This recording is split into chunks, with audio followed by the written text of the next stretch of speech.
Charles wanted us to look at Libstar, a non-food and food retailer in South Africa that provides to a lot of well-known brands. Lancewood, Denny mushrooms, just to mention a few. But one of the important things on these small to medium cap shares is always the volume.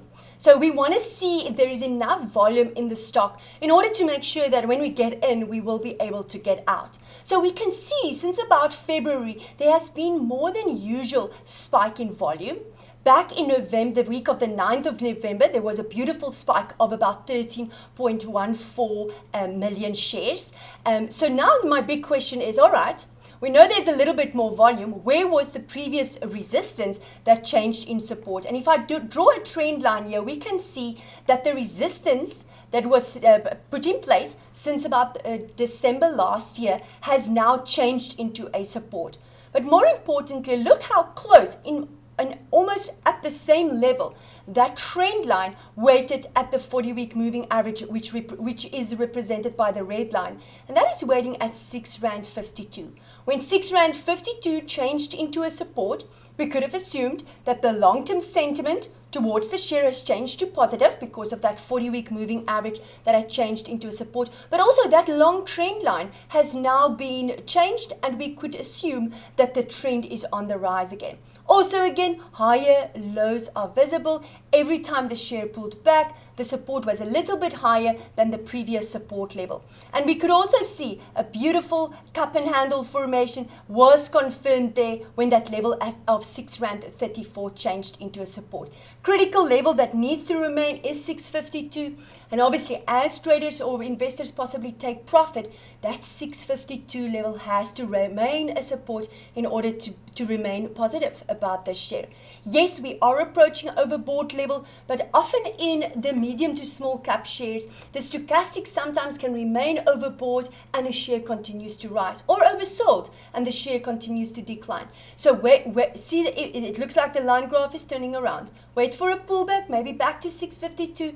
If that technical goodbye level remains a support and there's a beautiful technical goodbye kiss on the 40-week moving average, we can maybe see the share back at R7.15 and that previous resistance at R7.60. It's always beautiful to find shares that come from such a low base with higher lows, spike in volumes, positive divergences, and strong trend lines that changes into a support. Charles, I like this graph that you've asked for. Stephen wanted us to look at Uber. Again, many questions on the US market. And Stephen, we can see, are we building on a possible head and shoulder formation? Yeah, I might be preempting it a little bit because I don't have a right shoulder yet. But I can see now for a couple of weeks, the share has been trading in a band of around $60.76 and $51.35.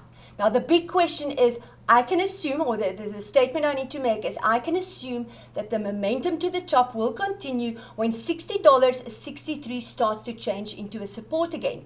Let's say Uber loses momentum here and starts to pull back. That right shoulder will be confirmed. And that means my left shoulder, head, possible right shoulder. And remember, there can be multiple right shoulders. The warning of my head and shoulder formation will be confirmed when that neckline waiting at $51.72 changes into a resistance. What is the target of a head and shoulder? It's first a conservative target is the length of the left or the right shoulder, doesn't matter, projected downwards from the neckline where the formation will be confirmed, which means first conservative target is $46.76.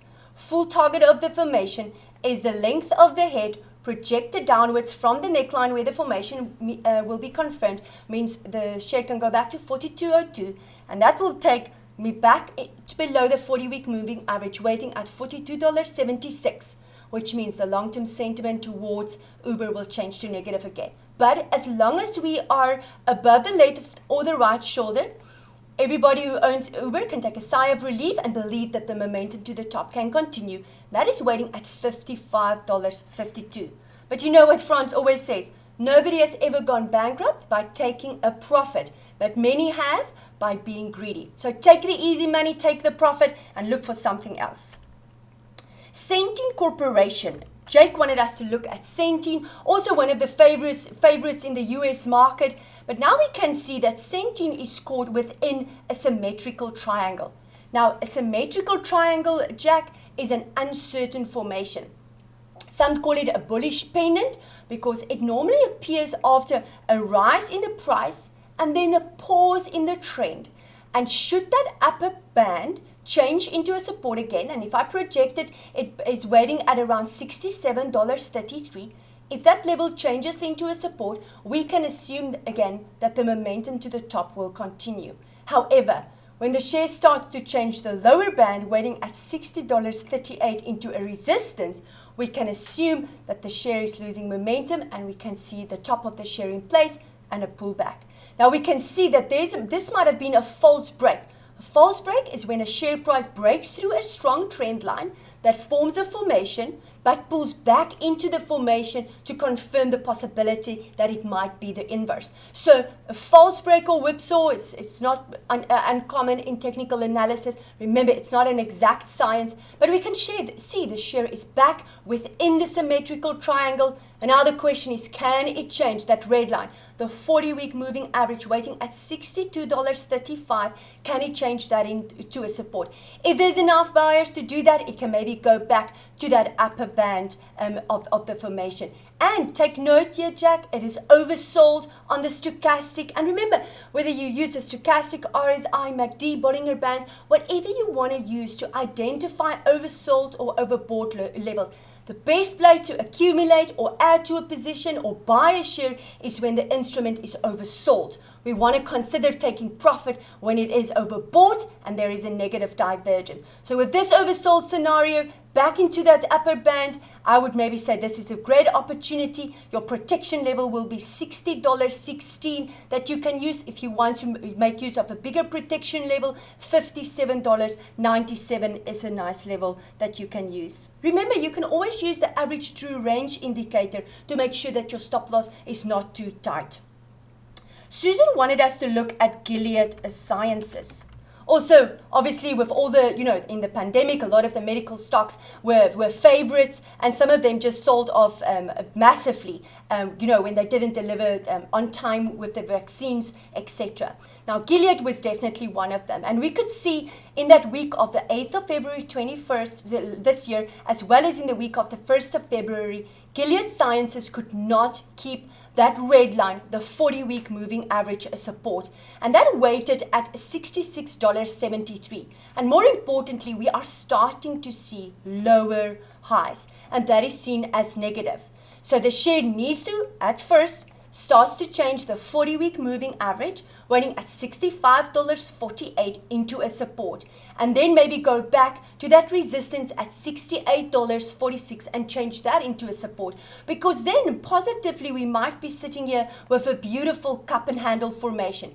But that possible cup and handle formation will only be confirmed when that resistance waiting there at $68.46 changes into a support, which makes it always difficult when the share is not really oversold, but that K-line starts to turn around and wants to break upwards, and there's a positive divergence. It's often very risky because you don't want to fight your opponent in the middle of the ring. You want to fight it in the corners. But at the level of around 52, it can be difficult. But wait for closes or wait for confirmation in either the line graph or the candle graph, or for that 40-week moving average into a support, and then make your decision from there. Obviously, that critical level, as I've said, is that support there at $61.40 that needs to remain in place in order to make this possible cup and handle formation a possibility. Carl wanted us to look at Wayfair. Also listed on the New York Stock Exchange. I mean, massive rally, but again, there has been a type of pause in the trend of the share. And if, like in the example of the symmetrical triangle, which I call a pennant, we sometimes have more a pause that looks like a channel, and that is referred to as a flag formation. So when that upper band after the pause starts to change into a support again, we confirm a bullish flag formation, and it acts as a continuation pattern. And a continuation pattern means the rally we've seen in the past has experienced a pause, But now that the upper band has been confirmed, the rally can continue higher. Beautiful technical goodbye kiss when the share bounced through that trend line, that upper trend line, pulled back, tested the support of the upper band and managed to rise again to higher levels. That is a beautiful example again of a technical goodbye kiss. So technical goodbye kisses can be on moving averages, on trend lines, or strong support or resistance lines.